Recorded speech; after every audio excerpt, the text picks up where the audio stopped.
कितना कुछ टूट रहा है, ख़ानदान, रिश्ते, दोस्तियाँ।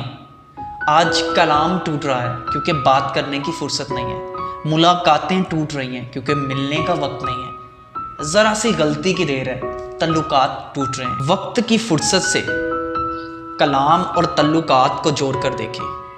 आज बहन भाइयों में दूरी आ रही है, दिली लगाव मुंतशिर हो चुके हैं। इन दूरियों को ज़रा मोहब्बत से मल्टीप्लाई करके देखें, मोहब्बत से ज़रब लगा के देखें। आज एतमाद भी टूट चुका है, थोड़े से रहम को ऐड करके इसको जोड़ने की कोशिश करें। कहीं ना कहीं आज हमारी अपनी ज़ात भी टूट चुकी है। इस ज़ात को बाहर फेंकने से पहले एक एक ईंट को दोबारा जोड़ कर देखें, इस बस्ती को आबाद करके देखें।